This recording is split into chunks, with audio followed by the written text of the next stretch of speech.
ঘুমোবে তুমি, ঘুমোবো আমি। গল্প শোনাবে ঘুম পড়ি। হালকা আলো, চোখ বন্ধ, চলো একটা গল্প শুনি। রাতের গল্প বাংলায়। আজকের গল্প ছোট্ট পরী ও 7 রাজহাঁসের কাহিনী। ছোট্ট একটা পরী ছিল। সে আপন মনে সারাদিন খেলা করত, কত শত গান গাইতো, নাচতো আপন মনে, ফুলের বাগানে ঘুরে বেড়াতো। প্রতিদিন বিকেল হলেই সেই ছোট্ট পরী তার 7 রাজহাঁসকে নিয়ে ঘুরতে বেড়াতো। সে তার 7 রাজহাঁসকে বড্ড ভালোবাসতো। একদিন পরী 7 রাজহাঁসের সাথে আকাশে উড়ে বেড়াতে বেড়াতে হঠাৎ খুব ক্লান্ত হয়ে যায়। তাই সে নিচে দেখে এক সরোবর। সরোবরের তীরে এসে সে একটু শরীর জুড়িয়ে নেওয়ার জন্য বসে। তখন তার সাথে 7 রাজহাঁসও বসে। এদিকে হঠাৎ পরীর ঘুমে চোখ লেগে যায়। 7 রাজহাঁস তার কাছেই বসে থাকে। কিন্তু এক ডাইনির ছায়া পড়ল তখন পরীর ওপর। সেই ডাইনির জঙ্গল ছিল সেখানে। তার এলাকায় পরীকে দেখে সে ভারী আনন্দিত হলো। পরীর এই রূপ সৌন্দর্য সে দেখে তা হরণ করার জন্য পরীকে বন্দি বানালো। সঙ্গে বন্দি বানালো 7টি রাজহাঁসকে। ডাইনি পরীকে এবং 7 রাজহাঁসকে এক গোপন প্রাসাদের মধ্যে লুকিয়ে রাখল এবং চারিদিকে কড়া পাহারার মধ্যে পরী এবং 7 রাজহাঁসকে রাখা হলো। এইভাবে বছরের পর বছর পেরিয়ে যায়। পরীর কথা সবাই ভুলেই যায়, কিন্তু পরীর রূপ সৌন্দর্যকে পরীকে ঘুমন্ত অবস্থায় করে সেই রূপ সৌন্দর্য নিজের শরীরে নিয়ে নেয় ডাইনি। পরীর সৌন্দর্য পেয়ে অপরূপা এক সুন্দর নারীতে পরিণত হয় ডাইনি। তার রূপ হয় চাঁদের জ্যোৎস্নার আলোর থেকেও বেশি ঝলমলে। সে একবার ডাইনির দিকে তাকায়, সে আর পলক ফেলতে পারে না। কিন্তু সে তো এখন আর ডাইনি নেই, সে তো সুন্দরী রূপসী নারীতে আজ পরিণত হয়েছে। এদিকে এইভাবে দিন কাটতে থাকে। পরী প্রাসাদে বন্দী হয়ে থাকে। ঘুমন্ত অবস্থায় থাকে পরী আর তার ওই 7 রাজহাঁস। এদিকে ডাইনি পরীকে এবং রাজহাঁসদের যে প্রাসাদে আটকে রেখেছে সেখানে কড়া পাহারা বসিয়ে চলে যায় উড়ে অন্য এক রাজ্যে। সেখানে সে এক রাজাকে বশ করে এবং তারপর তার রূপে মুগ্ধ হয় রাজা। রাজা রূপে মুগ্ধ হয়ে ডাইনির সাথে বিয়ে করে। অবশ্য সে রাজার আগে থেকেই একটি রানী ছিল। তাদের দুজনের একটি পুত্র সন্তানও ছিল। কিন্তু ডাইনি রূপে মুগ্ধ হওয়ার পর, ডাইনিকে বিয়ে করে আনার পর রাজা সেই রানীকে পুত্র সন্তান সহ বনবাসে পাঠায়। এদিকে ডাইনি হয়ে ওঠে ওই বিশাল প্রাসাদের মহারানী। এইভাবে দেখতে দেখতে 18টা বছর পার হয়ে যায়। একদিকে ডাইনি রাজাকে নিয়ে রাজ্যে রাজত্ব করতে থাকে, অন্যদিকে বড় রানী মানি রাজার প্রথম স্ত্রী সে বনে গিয়ে এক ঋষির আশ্রমে তার পুত্র সন্তানকে পালন করে। 18 বছর পার হয়ে যাবার পর সেই পুত্র সন্তান আজ রাজপুত্রে পরিণত হয়েছে। তার অস্ত্রবিদ্যা, তার রূপ, তার বুদ্ধিমত্তা পরিচয় দেয় সে কোনো সাধারণ ছেলে নয়, সে আসল রাজপুত্র।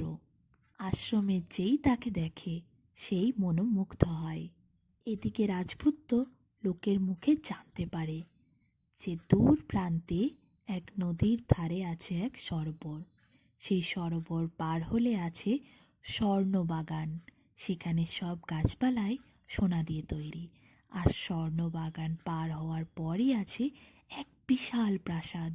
সেই প্রাসাদ ডাইনির কবলে। আছে কড়া নজর, কড়া পাহারা। কিন্তু পাহারা সাধারণ মানুষ দিচ্ছে না, দিচ্ছে ডাইনির প্রজারা। সমস্ত রাক্ষস রাক্ষসীতে ভরা সেই প্রাসাদ।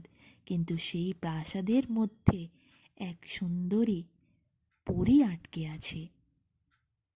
তার রূপকে ডাইনি হরণ করে সেই রূপ নিজের রূপে নিয়ে সে রাজত্ব করছে রানী হয়ে কোনো এক রাজ্যে। আর ঘুমন্ত অবস্থায় আছে এক পরী। এই কথা রাজপুত্র জানার পর সে ঠিক করে সে ওই পরীকে উদ্ধার করবে।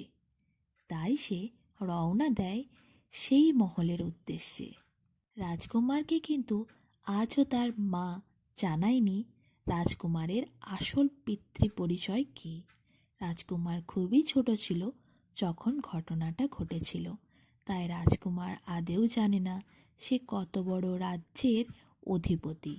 কিন্তু রাজরক্ত তো তার শরীরে বইছে, তাই সে ভয় না দেখিয়ে সাহসিকতার সাথে এগিয়ে যায় পরীকে উদ্ধার করতে। দীর্ঘ পথ পার হবার পর অবশেষে রাজকুমার এসে দাঁড়ায় সেই নদীর তীরে। সেই নদীর থেকে সে সরোবর পার হয়ে আসে স্বর্ণবাগানে। কিন্তু যখনই স্বর্ণবাগানে পা দেয় রাজকুমার, তখনই আকাশ থেকে নেমে আসে ভয়ঙ্কর বজ্রবিদ্যুৎ। কোনো রকমে সে বজ্রবিদ্যুতের হাত থেকে নিজেকে বাঁচিয়ে এগিয়ে চলে রাজকুমার।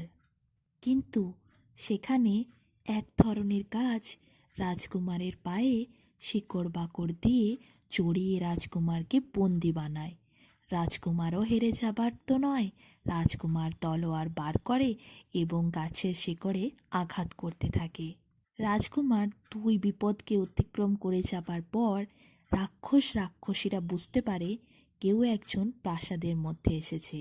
রাক্ষসীর দল ছুটে আসে রাজকুমারের দিকে।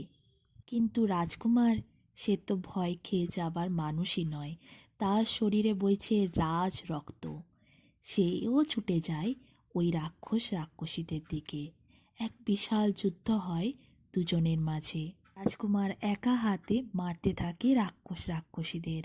অবশেষে সে প্রাসাদের ভেতরে প্রবেশ করে। কিন্তু প্রাসাদের দরজার সামনেই রাজকুমার দেখে এক স্বর্ণ বাটিতে রয়েছে এক স্বর্ণ মাছ। কিন্তু সেই মাছ করছে আর্তনাদ। সে বলছে, বাঁচাও আমায় রাজপুত্র, এই ডাইনি আমাদের বন্দি করে রেখেছে। ঘুমন্ত হয়ে আছে পরী এই রাজপ্রাসাদের মধ্যে, আর তার 7 রাজহাঁসও। তুমিই পারবে আমাদের সকলকে মুক্তি দিতে। স্বর্ণমাছ জানিয়ে দেয় রাজপুত্রকে যে ডাইনিকে কোনো রকম তলোয়ার দিয়ে মারা সম্ভব নয়। ডাইনির সাথে যুদ্ধ লড়েও লাভ নেই। ডাইনিকে মারতে গেলে ওই সরোবরের নিচে আছে এক রূপোর কোটো। সেই রূপোর কোটোর মধ্যে আছে একটি জাদুকাঠি। সেই জাদুকাঠিটিকে ভেঙে 2 ভাগ করে দিতে হবে, তাহলেই ডাইনি নিজে থেকেই মারা যাবে। এই কথা শোনা মাত্র রাজপুত্র ছুটে যায় সরোবরের দিকে, তুলে নিয়ে আসে সেই রূপোর কোটো, আর তারপর সেই কাঠিটিকে 2 ভাগে ভাগ করে দেয়। আর যখনই সে 2 ভাগে কাঠিটিকে ভাগ করে দেয়, তখনই ডাইনির সমস্ত মায়া কেটে যায়। সেই প্রাসাদ মুক্ত হয়। প্রাসাদের মধ্যে বন্দি থাকা সকল মানুষ, মাছ, প্রাণী, জীব সকলে মুক্তি পায় এবং নিজ রূপে ফিরে আসে। অন্যদিকে ডাইনি যে রাজপ্রাসাদে ছিল, সে হঠাৎ করে নিজের রূপে ফিরে যায় এবং তারপর সে মারা যায়। এই দৃশ্য রাজার সামনেই ঘটে।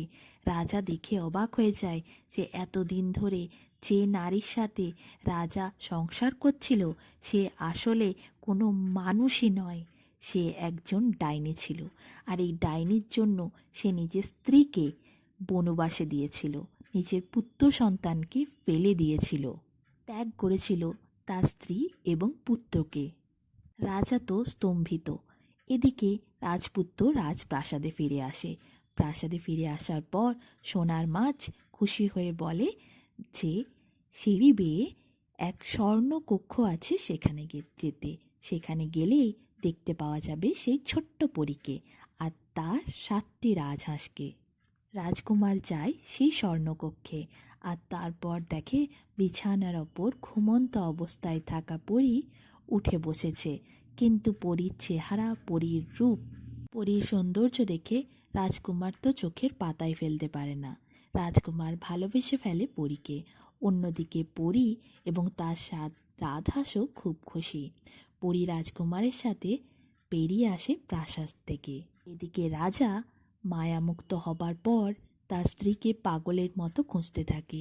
খোঁজ করতে করতে সে আশ্রমে পৌঁছে যায়। সেখানে গিয়ে তার স্ত্রীকে ফিরে পায় রাজা, কিন্তু জানতে পারে তার রাজপুত্র সেখানে নেই, সে বাইরে গেছে।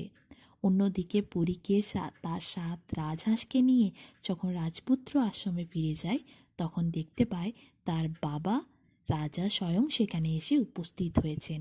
রাজা রাজপুত্রর কাছে এবং তার স্ত্রীর কাছে ক্ষমা প্রার্থনা করেন এবং ফিরে যাওয়ার জন্য অনুরোধ জানান। এদিকে সবাই রাজপ্রাসাদে ফিরে যায়। পরীও তার 7টি রাজহাঁসকে নিয়ে পরীর বাড়ি ফিরে যায়।